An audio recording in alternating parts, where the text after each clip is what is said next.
So anyway, I just popped over on LinkedIn and I noticed this AOL ending that internet service.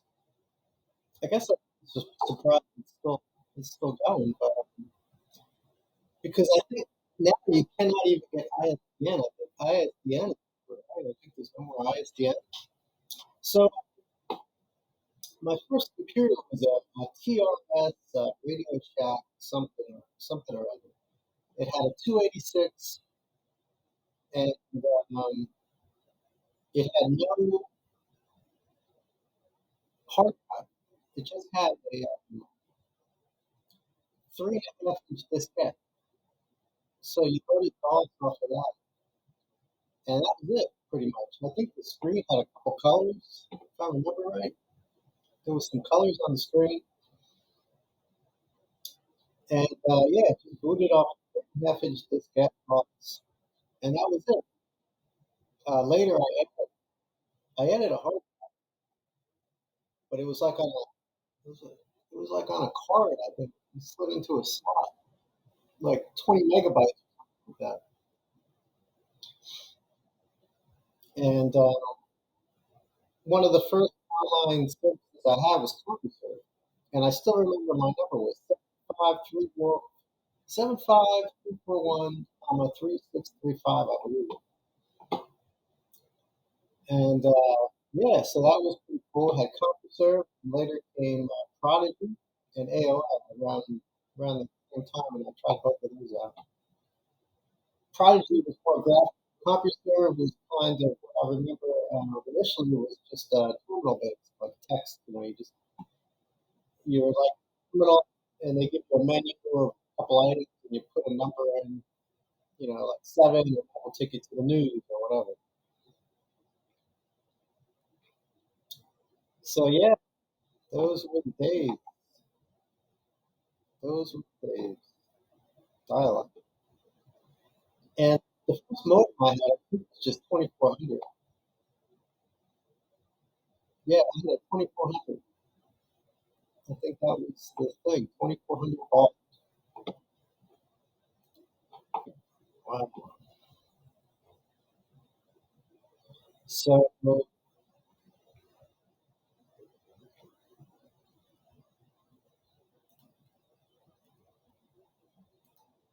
yeah, 2400.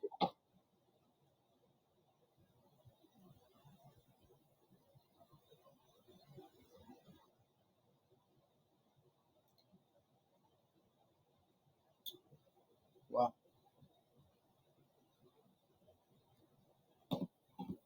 So when I was a kid, like less than 10 years old, I had a stepfather that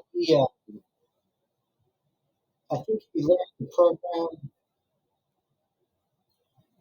from some class on a matchbook.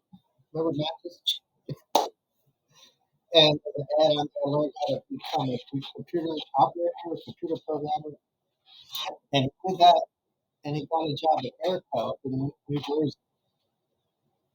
And he was on. I think he started out as a computer operator, and then got promoted into a computer programmer. And he was on second shift one night, and he took me up there to work for some reason. I don't know why. And he took me to his job, and I spent the shift there. And I don't know what year this was, maybe like 1974, something like that. And it was a typical great floor room with a bunch of old computers, you know, a line of the things with tapes, and there was two operating guys in there, to change the tapes when I told them to change the tape. And my stepfather was right up in like this little area of cubes. Each cube had like maybe half a dozen desks in it, like old style metal desks, and no terminal, no keyboard, just those long, large printouts of the program, the programs. and he would just go through that with a pen, pencil, or whatever. And at one point, they sent me in the back with the punch card type typewriters that printed on the punch card, and they let me do that for some time, to spend my time typing on these punch cards. You could put a message, hi mom or whatever, and it would punch the holes and print the words on the top of the card. So yeah, that was my first experience with computers. He was short-lived. He wasn't my stepfather very long, maybe like a year. And fast forward to high school, and I took a typing class. And it was the big IBM Electric 2, I guess. And so I learned to type. There's no computers in our high school. This was like the early 80s. And so after high school, while I was in high school, I noticed some of my friends after high school would be going to college. So I asked my mother about, hey, some of my friends are going to this thing called college. What do you think? She said, oh, that's very expensive. So basically, I knew not to talk about that anymore.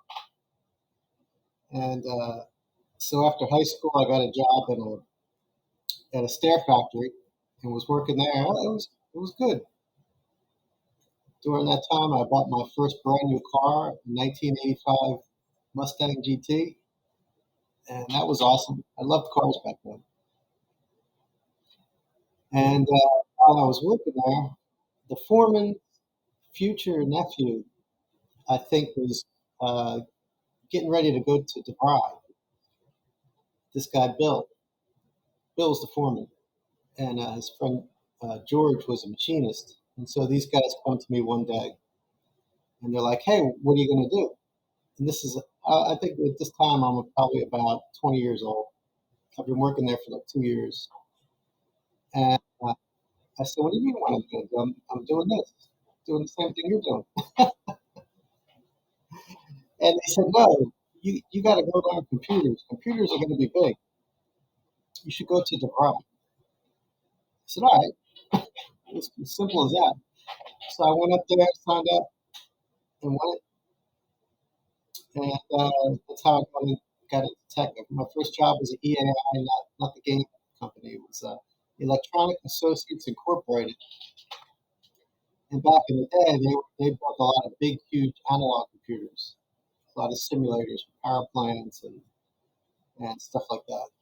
And they also had a contract manufacturing department, and that's where I worked in manufacturing, doing testing and debugging of hardware. And they actually had a contract with IBM. They built a lot of IBM stuff, instrument labs, ChannelNet. So it was pretty cool. A lot of nice people worked there. It was great. And this guy Paul, I believe he was a previous graduate. He trained me on the Frame 5 stuff for the IBM, testing those IBM mainframes. And at one point, he left and went to a startup called Teleos, an ISDN company. And after a while, one day he said, "Hey, let's go to lunch." And lunch, he's like, "Hey, you want to come work at Teleos?" And we set you up with an interview. Tell me about it. Because he was leaving the position he got to go to customer service. And so they were going to fill the position that he was leaving. So I interviewed there. That's how I got it. That's how I got to Teleos, first started company. So that was pretty cool. That's Paul, if you're out there somewhere. All right, now I got to go finish this coffee. I got some stuff here to do, and I'll catch you on the next coffee break.